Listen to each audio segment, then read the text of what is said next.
ubicando en ese contexto de conflicto, ¿no?, docente, de gran desigualdad frente a las provincias que estaban teniendo que hacerse cargo de escuelas, de sueldos, de infraestructura, ¿no?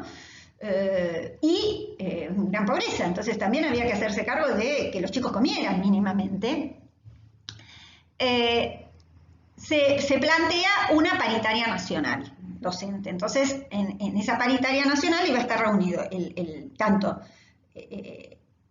representantes del Estado Nacional, pero también representantes de los estados provinciales y los gremios de representación nacional.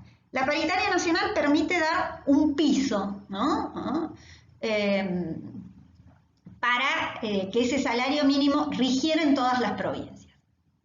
Y en aquellas provincias en donde no se podía alcanzar ese mínimo por los fondos, ya sea coparticipables o ese pequeño porcentaje que pone la provincia, ¿no? No se sabe cuando, como los fondos, esto que yo les decía, los fondos coparticipables van directamente, pero no se sabe cómo la provincia distribuye esos fondos. Es decir, no hay una ley que diga, de todo lo que yo te mando, el 10% lo tenés que poner en educación, ¿no? Eso, bueno, obviamente por un tema de autonomías y la ley de la coparticipación es un tema de debate, que será para después de la pandemia, imagino. Pero bueno, en ese contexto, la definición de qué provincia necesitaba dinero para poder llegar a ese mínimo, se crea un fondo de compensación salarial docente y entonces se recibía en el salario una parte que era el salario que se pagaba, que pagaba la provincia, ¿no?, mayoritariamente formado por esa coparticipación, y un extra, diríamos, que venía directamente a la partida de este fondo. ¿Estamos hasta acá? Entonces, ¿cómo se ubicaba y se distribuía ese fondo? Bueno, el Consejo Federal de Educación disponía, ¿no? En el Consejo Federal de Educación ustedes saben que se reúnen tanto los ministros de Educación de cada provincia como el ministro de Educación Nacional. Esto se va a consolidar por una ley, ¿no? Fines del 2005, ¿no?, y empieza la famosa Ley de Financiamiento Docente. Y esta ley permite y plantea llegar al 2010, en donde el gobierno debía disponer un 6% del PBI para el presupuesto de educación. Si uno analiza, ¿no?, la Ley Federal de Educación, habla de ese 6%, pero es como que lo enumera. Pero si yo no digo de dónde va a salir esa plata, puedo decir las más lindas de las palabras, pero no se va a hacer, ¿no? Entonces, el tema era de dónde. Es decir, si yo tengo que definir, ¿no? Entonces, se explicita en la ley de financiamiento cuánto aportaría, ¿no?, diríamos, cada uno de los actores, ¿no?, cómo se repartirían las responsabilidades entre las provincias, cómo distribuiría el gobierno central los recursos, ¿no? Es decir, hay una contribución al gasto educativo por parte del gobierno central y lograr el incremento, lo cual permitió que se pudieran generar otros programas, sistemas de becas, ¿no? Es decir, a medida que esto se ampliaba, porque desde que se sanciona la ley, se plantea que hasta el 2010 tenía que ir creciendo. El tema era, bueno, una vez que crecimos, ¿cómo hacer para que esto no se nos desfinancie, ¿no? Pero bueno, veníamos de una... Obviamente que me voy a referir al estudio que presenta sobre financiamiento educativo argentino Mordocho-Wicks, Es un estudio que presenta en el 2019. ¿Qué plantea? Dice, bueno, entre el 2008 y el 2015, lo que se ve en lo que es gasto educativo crece en pesos, ¿no? Hay un crecimiento mucho más acelerado entre el 2008 y 2011, y entre el 2011 y 2015 se desacelera, pero siempre con tendencia a la alta, digamos, siempre con tendencia al crecimiento. Ahí les dejo las cifras. Entre el 2008 y 2011 el gasto educativo se incrementa un 22%, lo impulsado por naciones un 37% y las provincias un 17%. Obviamente que esto tiene que ver con aumento en las coparticipaciones y con aumento de que la plata me sirve para más, diríamos, ¿no? Es decir, que con un peso puedo comprar más cosas. También eso hay que pensarlo, ¿no? Entre el 2012 y el 2015, el incremento ya es del 13, fíjense, del 22 al 13, esto que decíamos se va desacelerando, sin embargo sigue creciendo, mientras que en el 2016 hasta el toma datos 2018 se produce una gran crisis y la famosa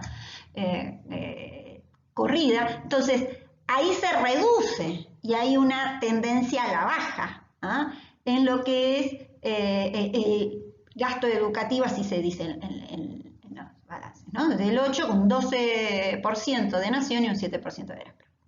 Porcentajes promedios, ¿no? Respecto a la clasificación de los gastos por rubro, es interesante ver, porque hay, por un lado, lo que dicen gastos corrientes y gastos de capital. Hay que tener en cuenta que los gastos corrientes, ¿no?, dentro del presupuesto son aquellos que en un año se rinden y que durarían un año. Es decir, no compro ningún bien de capital, no me capitalizo. Salario, una beca, las transferencias a la educación privada, que en su mayor porcentaje son para pagar los salarios, ¿no? La educación privada en Argentina, el salario de las escuelas privadas, salvo que no lo dispongan, pero la mayor cantidad de las escuelas de educación privada reciben la transferencia de dinero para el pago de los salarios.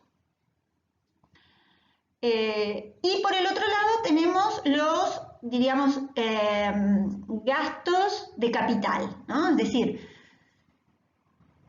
bienes que tienen que ver con equipamiento, con infraestructura, ¿no? Hacer una escuela, arreglar esa escuela, ¿no? Es decir, en este sentido, bueno, uno podría decir, aparentemente hubo una promesa de hacer muchos jardines de infantes, ¿no? Bueno, ¿qué habrá pasado? Ahí lo vamos a la un gráfico, ahí sí tienen sobre el presupuesto educativo en los últimos, entre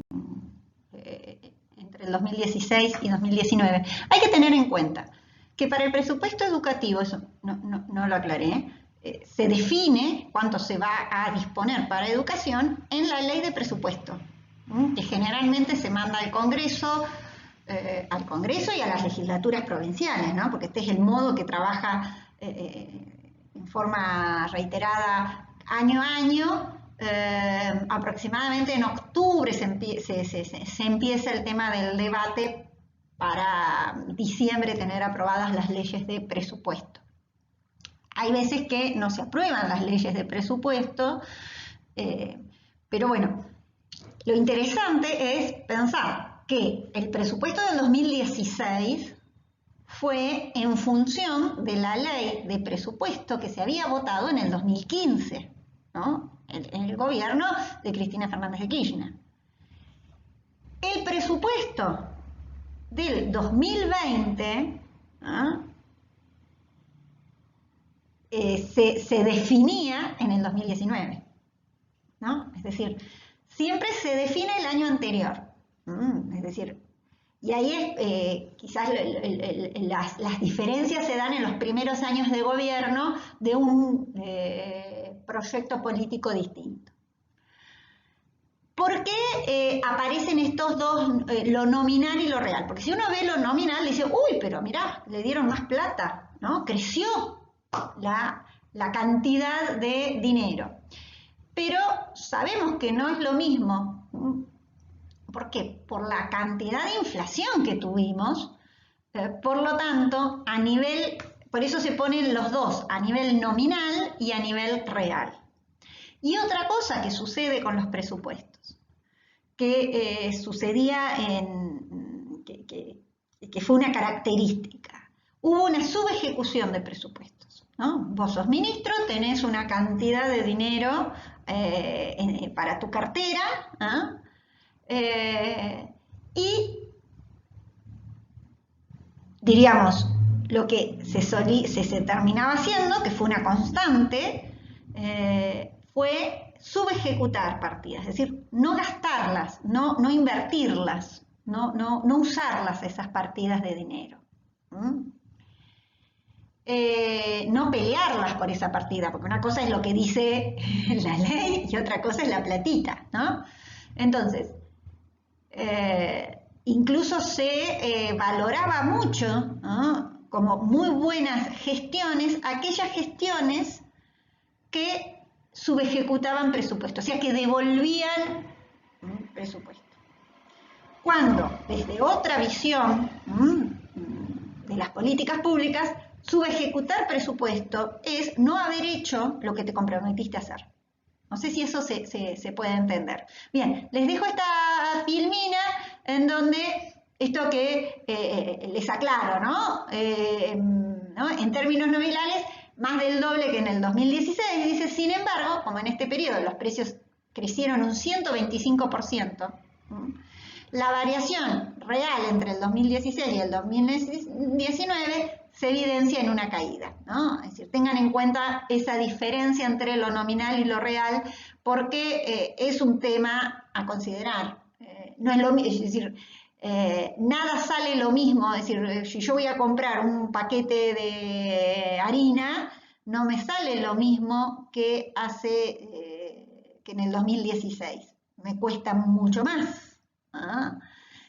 Sin embargo, lo que puedo comprar con ese dinero es exactamente lo mismo. ¿Se entiende? Bueno, quizás yo le hice más